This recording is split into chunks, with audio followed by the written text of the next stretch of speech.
1-sentyabrdan boshlab yana yangi zakon. Ay tinchimagan odamlar, ey. Nimalarni o'ylab chiqarishadi ya? Qanday zakon chiqdi? Kanalga obuna bo'lib bitirib bo'lsang, biz sizga tushuntirib beramiz.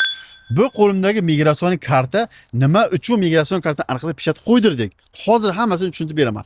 Endilikda 1-sentyabrdan boshlab o'qishga kirgan studentlar ham amina qilib oladi. Bu juda ham yaxshi, to'g'rimi? Kommentariy yozib keting. Studentlar qiynalib registratsiya kimgadir pul beryorlardi. 10 ming, 15 ming, ba'zi bilan 20 ming ham. Endilikda amina bo'lsa, juda ham yaxshi bo'ladi.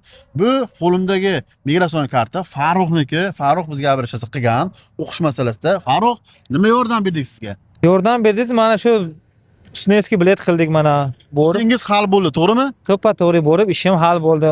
Migratsionni orqasiga pechat qo'ysa bo'lmaydi degan odamlar bo'ldi kommentariyada. Siz o'qishga kirib qanday qilib qo'ydirdingiz?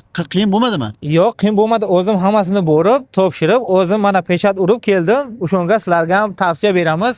Kimga studentskiy bilet kerak bo'lsa, Rossiya territoriyasida kimdir ishlamaydi, qonuniy yurib, o'zining biznesi bordir yoki o'qish xohlasa agar bizga abrashsa qilinglar, qo'limizdan kelgancha yordam beramiz.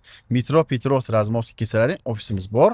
Mana ekran nomeri bor, bemalol ishlaysiz to'g'rilab beramiz. Mana qo'limda migratsion karta, yana bir marta kursdaman. 2027-yilgacha MVD cho'zib bergan. Hammasi qonuniy talabga javob beradi, hech qanaqa yolg'on gap yo'q. Bemalol kelishlaring mumkin. Mana bitta odam yordam berdik, sizlarga ham yordam beramiz. Bundan tashqari, Snetskiy biometrik go'stlov sim karta, bankovskiy karta hammasi bir joyda, Metro Petros Razmovskiyda. Pastga nomer qoldirib, bemalol kelishlaring mumkin. Shu videoni esa Moskvaga kelib qonuniy yuraman degan do'stingizga jo'natib qo'ying.